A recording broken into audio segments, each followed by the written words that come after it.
Audiobook, sebuah seni untuk bersikap bodoh amat.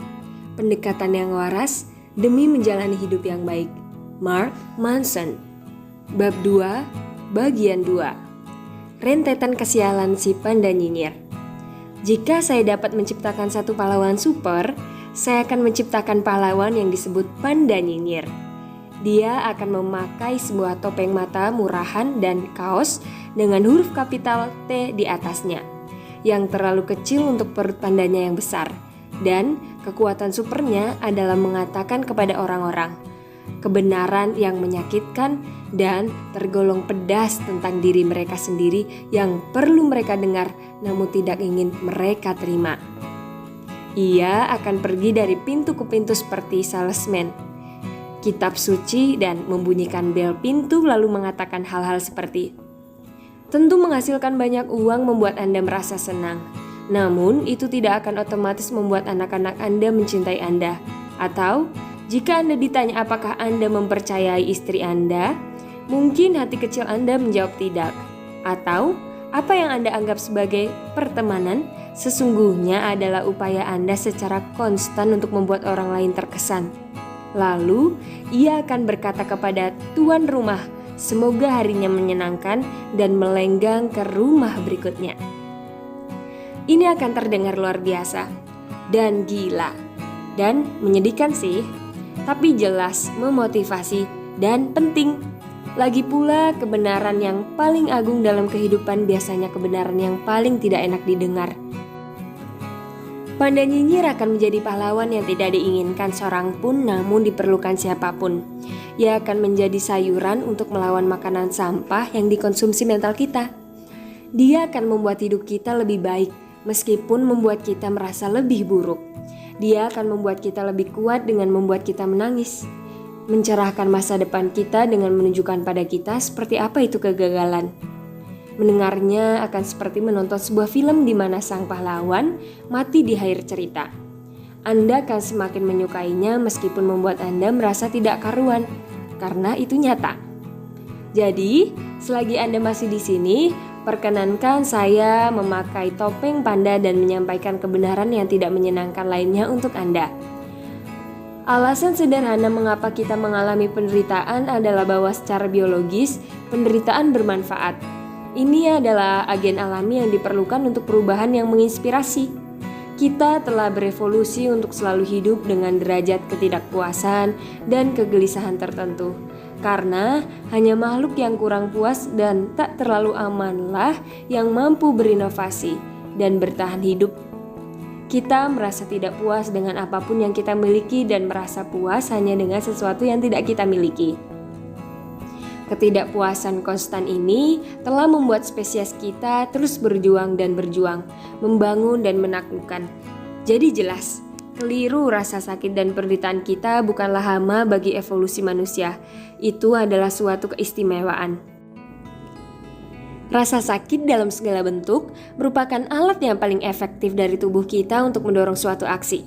Ambil contoh sederhana seperti ketika tersandung sesuatu. Jika Anda seperti saya, ketika kaki Anda tergantuk sesuatu, Anda akan meneriakkan 4 huruf berlawanan F dalam bahasa Inggris yang akan membuat Paus Fransiskus menangis. Anda mungkin juga menyalahkan beberapa benda mati atas penderitaan Anda. Meja goblok, teriak Anda. Atau mungkin Anda bahkan berteriak lebih jauh lagi seperti mempertanyakan seluruh filosofi desain interior gara-gara kaki yang tersandung. Orang idiot mana yang menaruh kursi di sini? Punya otak enggak? Beralih dari kesakitan tersebut, rasa sakit karena jari kaki yang tersandung itu yang Anda dan saya bahkan Paus sendiri benci ada karena sebuah alasan yang kuat. Penderitaan fisik tersebut merupakan produk sistem syaraf kita, sebuah mekanisme umpan balik yang memberi kita pengetahuan akan proporsi fisik kita sendiri, di mana kita dapat dan tidak dapat bergerak dan apa yang dapat dan tidak dapat kita sentuh. Ketika kita melewati batasan itu, sistem syaraf kita sebagaimana mestinya menghukum kita dengan memastikan agar kita benar-benar memperhatikannya dan tidak pernah melakukannya lagi. Dan rasa sakit ini, sebagaimana kita membencinya, ternyata berguna. Rasa sakit memberi penjelasan kepada kita akan apa yang harus kita perhatikan ketika kita masih muda dan suka teledor. Ini membantu menunjukkan pada kita apa yang baik dan apa yang buruk bagi kita.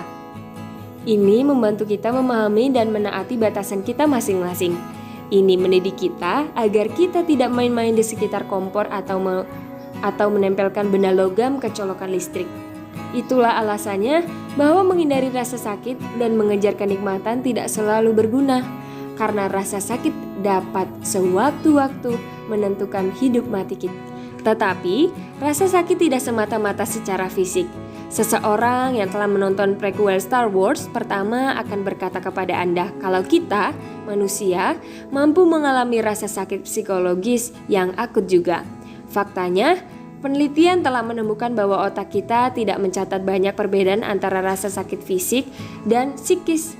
Jadi ketika saya bercerita kepada Anda tentang pacar pertama saya yang selingkuh dan mencapakan saya, dan itu membuat saya merasa seperti ada alat pemecah es yang dimasukkan pelan-pelan ke tengah-tengah jantung saya, kenyataannya memang kejadian ini sangat pedih, persis seperti ditusuk perlahan dengan alat pemecah es tepat di tengah jantung.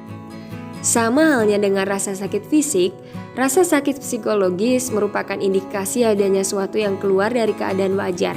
Ada beberapa batasan yang telah dilanggar, dan seperti rasa sakit fisik, rasa sakit psikis kita tidak selamanya buruk atau bahkan tidak diinginkan. Dalam beberapa kasus, mengalami rasa sakit emosional atau psikis juga dapat menyehatkan atau perlu. Seperti halnya jari kaki yang teratuk mendidik kita untuk tidak lagi tersandung meja. Derita emosional akibat penolakan atau kegagalan mengajarkan kita bagaimana cara mencegah kesalahan yang sama di masa depan. Dan inilah hal yang sangat berbahaya dari suatu masyarakat yang dari hari ke hari selalu mengelak dari ketidaknyamanan hidup yang jelas-jelas ada. Kita kehilangan manfaat dari mengalami dosis rasa sakit yang menyehatkan, sebuah kerugian karena kita terputus dari kenyataan dunia di sekitar kita. Anda boleh saja ngiler dengan ide tentang kehidupan yang bebas dari masalah, penuh dengan kebahagiaan yang tidak pernah berakhir, dan kasih yang abadi. Namun di bumi ini, masalah tidak pernah berakhir. Sungguh, masalah tidak akan pernah selesai. Si panda nyinyir baru saja mampir. Kami minum margarita, dan dia menyatakan kepada saya tentang semua hal itu. Problem tidak ada habisnya. Katanya, masalah-masalah itu sekedar meningkatkan diri. Warren Buffett punya masalah keuangan. Gelandangan mabuk yang tergeletak di Quick Mart juga punya masalah keuangan. Bedanya, masalah keuangan yang dihadapi Buffett lebih baik ketimbang gelandangan itu. Begitulah kehidupan. Pada intinya, hidup hanya masalah rentetan yang tidak ada ujungnya, Mart, ujar panda itu. Dia menyeruput minumannya dan membetulkan letak hiasan payung merah jambu kecil di gelasnya. Solusi terhadap satu masalah hanya akan menciptakan masalah lain. Waktu berlalu. Kemudian, saya heran dari mana panda tukang ngoceh ini datang dan hey, siapa yang membuat margarita ini? Jangan mengharapkan suatu kehidupan yang bebas dari masalah, kata panda. Tidak ada hal seperti itu. Sebaliknya, berharaplah akan hidup yang penuh dengan masalah-masalah yang baik. Setelah itu, ia meletakkan gelasnya, membetulkan letak sombreronya, dan berjalan heroik menuju matahari terbenam.